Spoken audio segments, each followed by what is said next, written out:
الحمد لله الذي وفق من اجتباه من عباده للتفقه في الدين، ونوه بذلك في الذكر الحكيم بقوله سبحانه وتعالى: وما كان المؤمنون لينفروا كافة فلولا نفر من كل فرقة منهم طائفة ليتفقهوا في الدين ولينذروا قومهم إذا رجعوا إليهم لعلهم يحذرون. والصلاة والسلام على نبينا محمد سيد الأولين والآخرين القائل: خياركم في الجاهلية خياركم في الإسلام إذا فقهوا. أما بعد، فإن الأنفس الزكية الطالبة للمراتب العالية لم تزل تدأب في تحصيل العلوم الشرعية، ومن جملتها معرفة الفروع الفقهية، لأن بها تندفع الوساوس الشيطانية وتصح المعاملات والعبادات المرضية. وناهيك بالفقه شرفا قول سيد السابقين واللاحقين صلى الله عليه وسلم: من يرد الله به خيرا يفقهه في الدين. قال الحافظ رحمه الله تعالى: ومفهوم الحديث أن من لم يتفقه في الدين أي يتعلم قواعد الإسلام وما يتصل بها من الفروع فقد حرم الخير. Kwa utangulizi wetu sisi na darasa zetu zitakwenda kwa lugha ya Kiswahili. Kwa hiyo hata wale ambao si katika tulabu ilmu waliojikita katika kusoma wanapenda kupata faida, basi watapata faida kwa kiasi chao insha Allah, hasa katika masomo hili la fiqh. Kwa hiyo darasa zetu zitakwenda kwa lugha hiyo, na tutafanya tarjama ya kitabu baada ya kitabu, neno baada ya neno, ibara baada ya ibara insha Allah, kwa kiasi tutakachojaliwa. Kwa ufupi ni kwamba tunasoma fiqh, na katika mambo muhimu kabisa ambayo mwanafunzi anayetaka kufikia daraja za juu basi anatakiwa awe na pupa na aendelee kuipupia ilmu ya sheria. Na miongoni mwa jumla katika ilmu ya sheria ni mtu kujua furu' katika mambo ya fiqh, kudhibiti furu' katika masaili ya kifiqh ni jambo muhimu sana. Watu wengi wanasoma katika marakiz za ilmu na vituo mbalimbali, lakini husoma fiqh nusu nusu, tena nyingine sio nusu, chini ya nusu, labda kusoma baadhi ya miqarrarat au baadhi ya vitabu, kusoma baadhi ya milango mingine ikaachwa. Kuna kitabu mtu anasoma anamaliza kutoka mwanzo mpaka mwisho, na hii ni kusur. Tukiwa mtu talib alilm asome vitabu vya ilmu kutoka mwanzo mpaka mwisho, na hivi ndivyo walivyokuwa waliotangulia huko nyuma wakisoma. Na ilmu moja au fani moja watu husoma vitabu tofauti tofauti kwa ajili ya tadarruj. Sio kusema sasa huku umesoma furudhul wudhu'i 6, kitabu kingine hivyo hivyo furudhul. Sasa nini?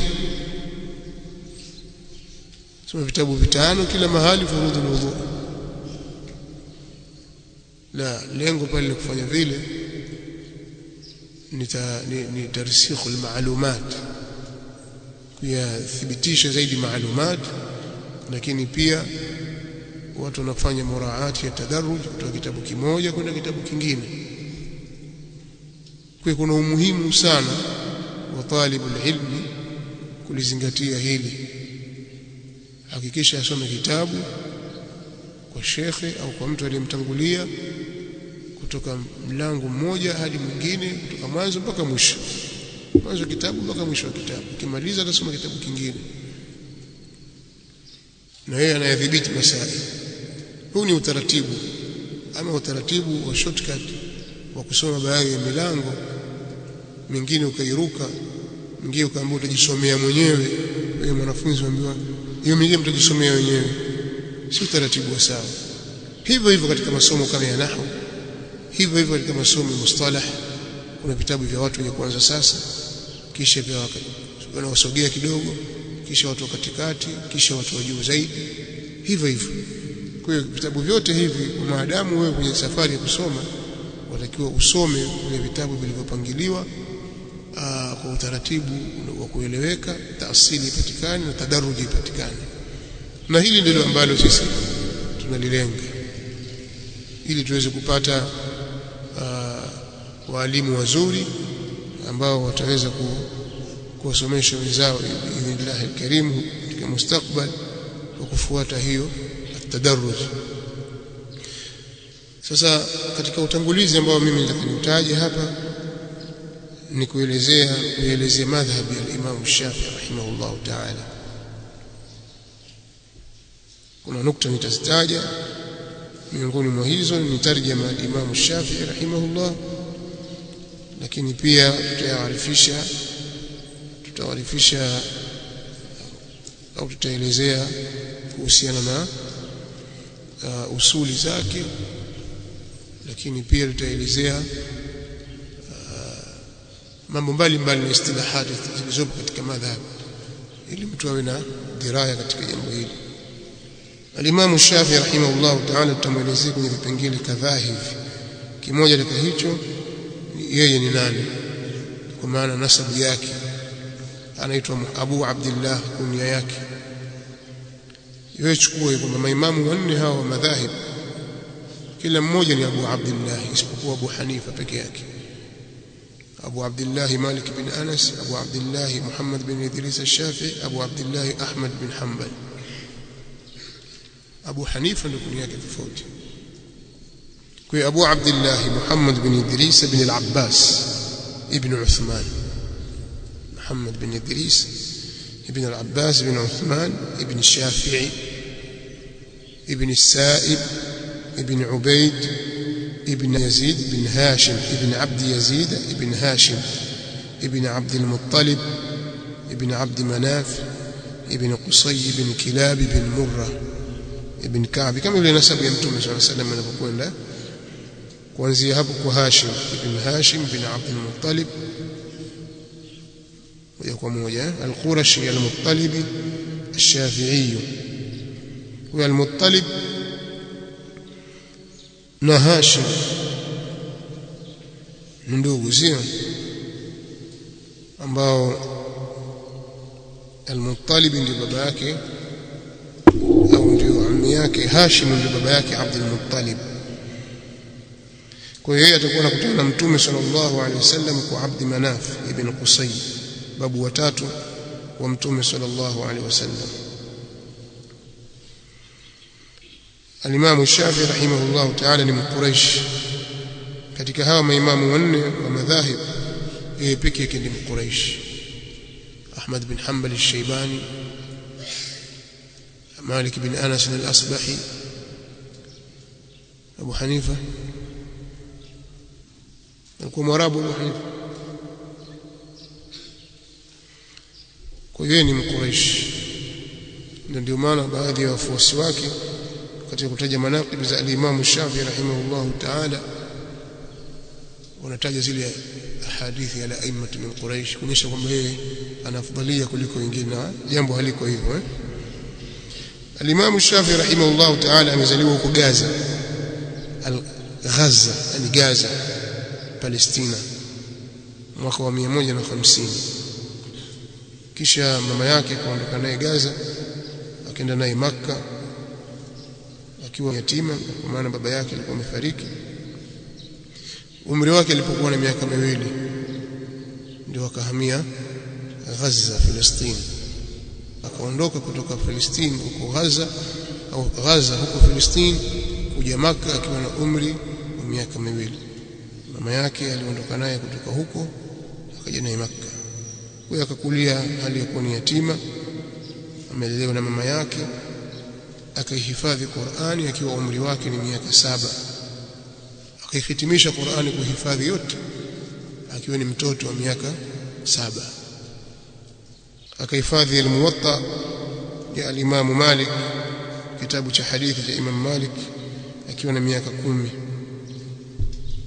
Ukitaka kujua habari hizi tunaenda kusoma Tabaqatu Shafi'iyya Jamaluddin al-Isnawi, amemuelezea. Hata al-Imam an-Nawawi katika Tahdhib al-Asma'i wal-Lughat amemuelezea. Katika utoto wake Imam Shafi'i rahimahullah ta'ala alikuwa anakaa na wanawazuoni, pia vile vile akifuatilia habari za shairi na tarikhi ya Waarabu na mambo ya adab, bado akiwa ni mtoto mdogo. Akahifadhi Muwatta Imam Malik akiwa na miaka 10. Hapo hajakutana Imam Malik, bado yuko Makka. Kwa akahifadhi kabisa kitabu cha Imam Malik rahimahullahu ta'ala. Kutafuta kwake ilmu, wakati yuko Makka akaanza kusoma al-Imam Shafi'i rahimahullahu ta'ala kwa wanazuoni walioko Makka, na mmoja katika mashaikh zake ni al-Imam Muslim ibn Khalid az-Zinji au az-Zanji, zote yafaa.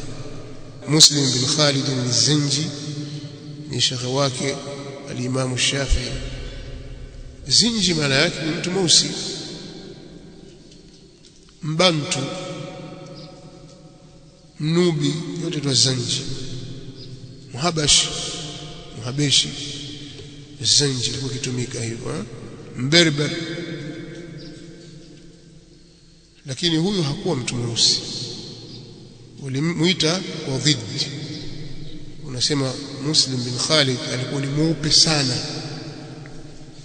kwa hiyo wakawa wanamuita mweusi. Kama vile mtu zakawa mfupi sana watu wanamuita mrefu, toli, yani bila aksi. Sawa? Kwa hiyo yeye hakuwa mtu mweusi, lakini alikuwa akiitwa Muslim bin Khalid az-Zanji. Kisha alisafiri kwenda Madina, akakutana na Imam Malik rahimahullahu ta'ala, akaishi naye hapo kwa kusoma, akasoma sana kwake. Pia alisafiri kwenda Iraq kwa Baghdad, akasoma fiqh ya Abi Hanifa kwa wanafunzi wa Abu Hanifa. Zingatieni sana, al-Imam Shafi'i alisafiri, alisoma Makka kwa Muslim bin Khalid az-Zanji. Pia alisafiri kwenda Madina akasoma kwa al-Imam Malik, na akaenda Iraq Baghdad akasoma kwa Muhammad ibn al-Hasan al-Shaybani, mwanafunzi wa Abu Hanifa. Kwa hiyo katika mashaikh zake maarufu waliotangaa, hawa niliotaja hapa kidogo, lakini kuna orodha ya mashaikh zake. Miongoni mwa hao ni Sufyan ibn Uyayna ibn Maimun Abu Muhammad al-Kufi, alifariki mwaka 198. Huyu ni shekhi wake wa Makka.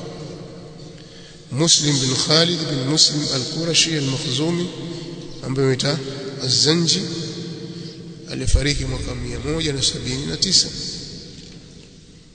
Kisha Imam Malik, Imam Dar al-Hijra, Malik bin Anas bin Abi Amir Abu Abdullah, alifariki mwaka 179 Madina huko sasa. Kisha Abu Abdurrahman Hisham bin Yusuf as-San'ani, qadhi wa San'a, alifariki mwaka 197. Mwingine ni Muhammad bin Hasan bin Farqad Abu Abdullah Maula Bani Shayban, ambaye ni sahibu wa Imam Abu Hanifa, ambaye amefariki mwaka 189. Huyu ni katika wanafunzi wakubwa wa Imam Abu Hanifa. Kwa Imam Shafi'i rahimahullah ta'ala hakumdiriki Imam Abu Hanifa. Mwaka aliozaliwa Imam Shafi'i ndio mwaka aliofariki Abu Hanifa. Imam Shafi'i amezaliwa mwaka 150, Abu Hanifa amefariki mwaka 150. Imam Shafi'i kama tutakavyoona amefariki mwaka 204, ina maana amefariki akiwa ni mtu wa miaka 54, ambao ndio mwaka aliozaliwa Imam Muslim. Kwa hiyo hakumdiriki Imam Abu Hanifa, sawa. Amewadiriki wanafunzi wake wakubwa, Muhammad bin Hasan na nani na Abu Yusuf. kwa hiyo akaenda kusoma kwa wanafunzi wa Abu Hanifa bin Muhammad bin al-Hasan al-Shaybani, Muhammad bin Hasan ibn Farqad. Huyu ndiye aliyefanya tadwini madhhabi ya Abi Hanifa na akaeneza. Imam Shafi'i akachukua kutoka kwake. Alifariki mwaka 189. kadhalika katika mashekhe waliomsomesha al-Imam Shafi'i ni Waki' ibn al-Jarrah ibn Malih al-Ruasi Abu Sufyan, ambaye ni imamu katika imma wa hadithi, na yeye ni katika tabi'u, yeye ni tabi'u tabi'i, tabi'i tabi'i, katika tabi'i tabi'i. Waki' ibn al-Jarrah amefariki mwaka 197. طيب, wanafunzi wa Imam Shafi'i rahimahullah ta'ala, hao ni baadhi ya mashaikh zake, wanafunzi wake ambao wametawanya madhehebu yake. Wamesoma watu wengi sana kwa Imam Shafi'i. Kuna wanafunzi wake wakati yuko Baghdadi, na baada ya kusoma Baghdadi akahamia huko, akakaa pale Baghdadi akasomesha ilmu. Miongoni mwa wanafunzi wake mkubwa kabisa ni imamu ahli sunna Ahmad bin Muhammad bin Hanbal. Kwa hiyo ukiwataja wanafunzi wa Imam Shafi'i, wa kwanza kabisa ni Imam Ahmad ibn Hanbal, Ahmad bin Muhammad bin Hanbal bin Hilal ibn Asad bin Idris bin Abdullah al-Dhuhli al-Shaybani al-Marwazi thumma al-Baghdadi. Amefariki mwaka gani Imam Ahmad? Amefariki mwaka 241. Mwingine ni Abu Thawr, mwanafunzi mwingine wa Imam Shafi'i, ambaye ni Abu Abdullah Ibrahim bin Khalid al-Kalbi, maarufu laqabu yake ni Abu Thawr. Hiyo Abu Thawr ni laqab, lakini kunya yake ni Abu Abdullah. Sawa, Ibrahim bin Khalid al-Kalbi alifariki mwaka 240. Abu Thawr ndio huyo Abu Abdullah. Abu Thawr ni laqab.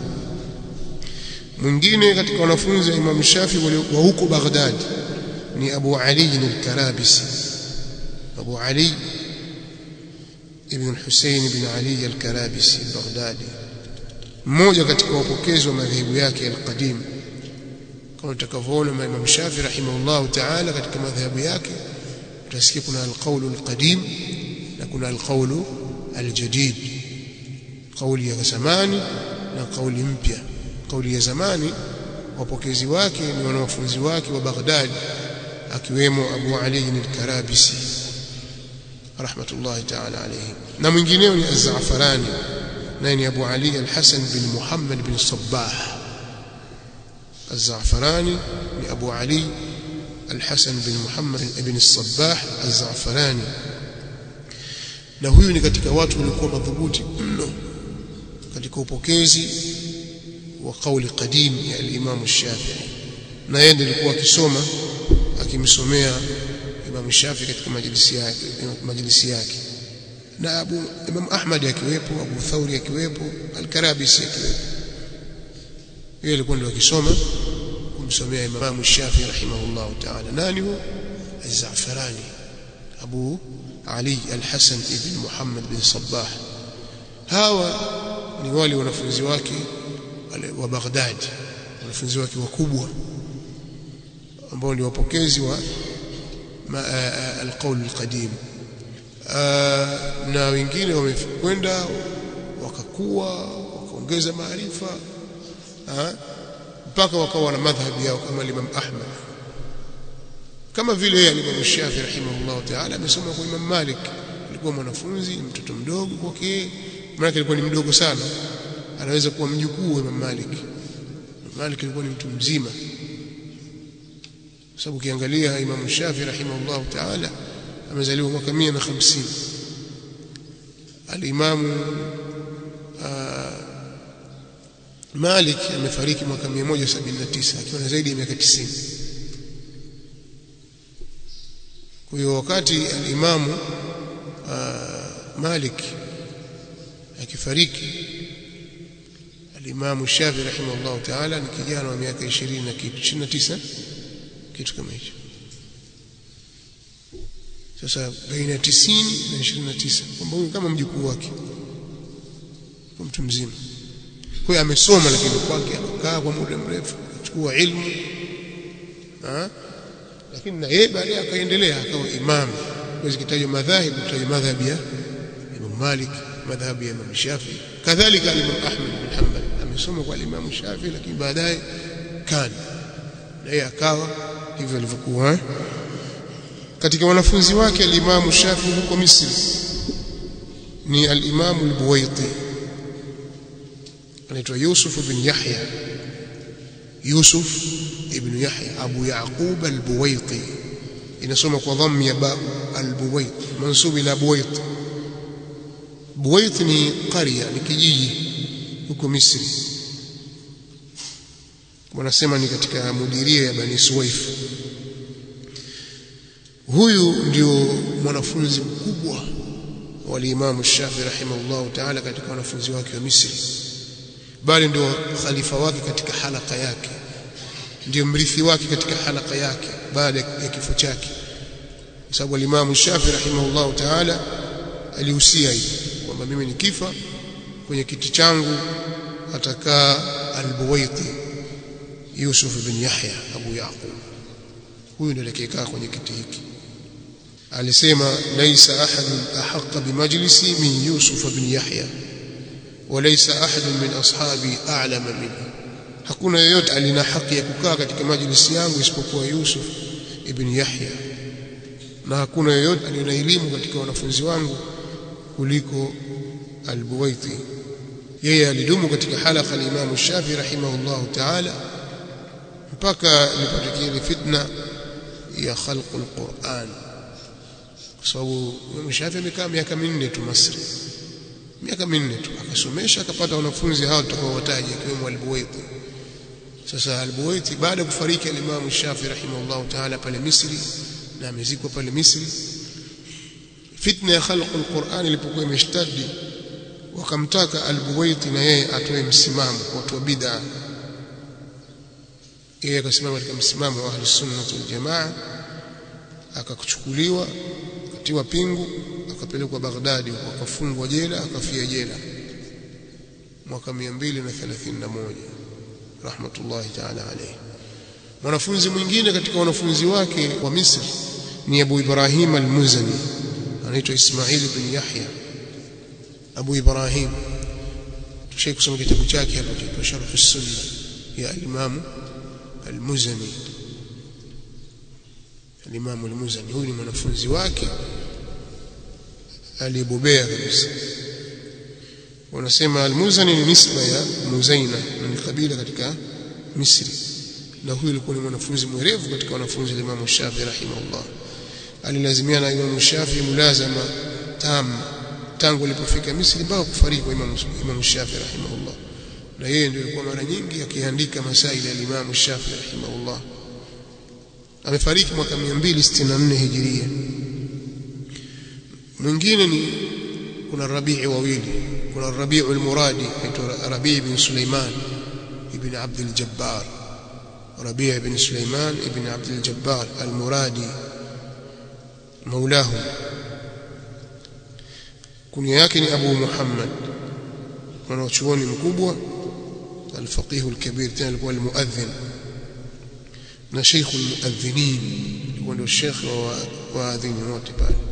Kwa hiyo kisemwa ar-Rabi', kuna Rabi' wawili, amesema ar-Rabi' katika wanafunzi wa Imam Shafi'i kwenye vitabu vya madhehebu, basi muradi na makusudio ni huyu, na kama akikusudiwa mwingine ni fanya taqyid, kwa sababu kuna Rabi' ar-Rabi' al-Jizi, sawa, inafanywa taqyid pale, quyida bil-Jizi. Huyu amefariki mwaka 270, kwa maana ya kwamba ameishi miaka 66 baada ya kufariki Imam Shafi'i.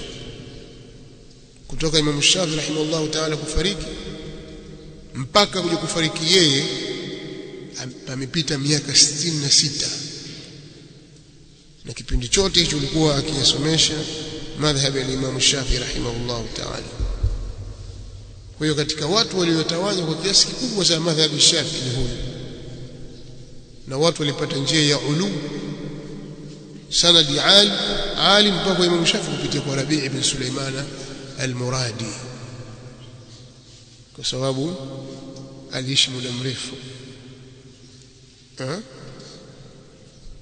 La, al-Muradi al-Jizi tumefanya tambihi tu kwamba ikiwa atatajwa kwa itlaqi katika vitabu vya Shafi'iyya tunasema Ar-Rabi' bin Sulaiman al-Muradi, ndio kitaka kufanya taqyidi. Kama ikiwa ni mwingine tunasema tufanye taqyidi al-Jizi, kwa Rabi' mwingine aitwa al-Jizi. Sikutaka kutaja maneno yatarefuka, sikumtaja yeye.